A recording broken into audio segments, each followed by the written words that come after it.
ಮತ್ತೆ ಹೇಗೆ ಮಿಸ್ ಆಗೋದಕ್ಕೆ ಸಾಧ್ಯ ಡಾಕ್ಟರ್? ಹಾಗಾದ್ರೆ ಮತ್ತೆ ಬದುಕಿರೋ ಚಾನ್ಸಸ್ ಇದೆ ಅಂತ ಹೇಳ್ತಾ ಇದ್ದೀರಾ? ಹೌದು ಡಾಕ್ಟರ್, ನಾನು ನಿಮ್ಗೆ ಆಮೇಲೆ ಕಾಲ್ ಮಾಡ್ತೀನಿ. ಎನಿವೇಸ್, ಅವಳು ಸತ್ತಿದ್ರೆ ಪೋಸ್ಟ್ ಮಾರ್ಟಮ್ಗೆ ನಿಮ್ಮ ಹತ್ರ ತಾನೇ ಬರೋದು? Yes. Okay doctor, I will call you back. Okay. ಒಪ್ಪಿ ತಪ್ಪಿ ಅವಳು ಬದುಕಿ ಡೌಟ್ ಬಂತು ಅಂದರೆ ಪೊಲೀಸ್ ಕೇಸ್ ಆಗುತ್ತೆ. ಆಮೇಲೆ ಕಾತಿ ಹೇಳ್ದಂಗೆ ಎಡವಟ್ಟಾಗುತ್ತೆ. ಏನು ಮಾಡೋದು?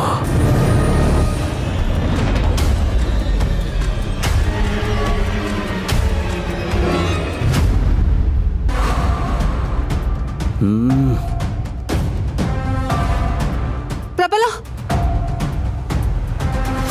ಯಾಕೆ ಇಷ್ಟೊಂದು ಟೆನ್ಷನ್ ಇಂದ ಹೋಗ್ತಾ ಇದ್ದಾನೆ? ಎಲ್ಲಿಗೆ ಹೋಗ್ತಾ ಇದ್ದಾನೆ, ಏನು ಎತ್ತ ಅಂತ ಸಹ ಹೇಳ್ದೆ ಹೋಗ್ತಾ ಇದ್ದಾನೆ. ನಾನು ಅನುಮಾನ ಪಟ್ಟ ಹಾಗೆ ಎಡವಟ್ ಮಾಡಿ ಸಿಕ್ಕಾಕೊಂಡ್ರೆ ಹೇಗೆ?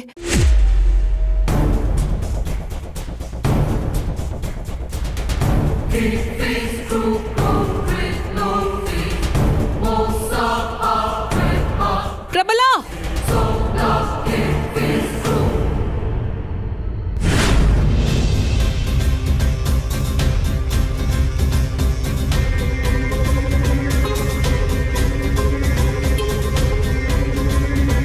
ಭಟ್ರೆ ಭಟ್ರೆ ರಾಮ್ ಸರ್, ಭಟ್ರೆ ಏನಾಯ್ತು?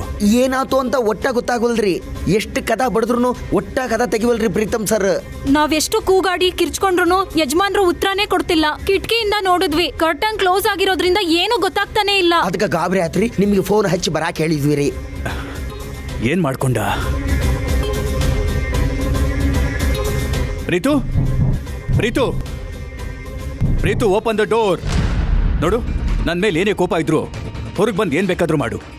ಈಗ ಬಾಗ್ಲು ತೆಗಿ. ಪ್ರೀತಮ್ ಸರ, ಬಾಗಿಲ್ ತೆಗೀರಿ. ರಾಮ್ ಸರ್ ಬಂದಾರ, ತೆಗೀರಿ. ಪ್ರೀತು ಸರ, ಅವ್ರು ಎಷ್ಟು ಬಾಗ್ಲು ಬಡದ್ರು ತೆಗಿವಲ್ರು ಅಂತಂದ್ರ ಜೀವಕ್ಕೆ ಏನಾರ ಮಾಡ್ಕೊಂಡಿರ್ಬೋದೇನ್ರಿ? ಬಾಗ್ಲು ಹೊಡಿ ಬಾ.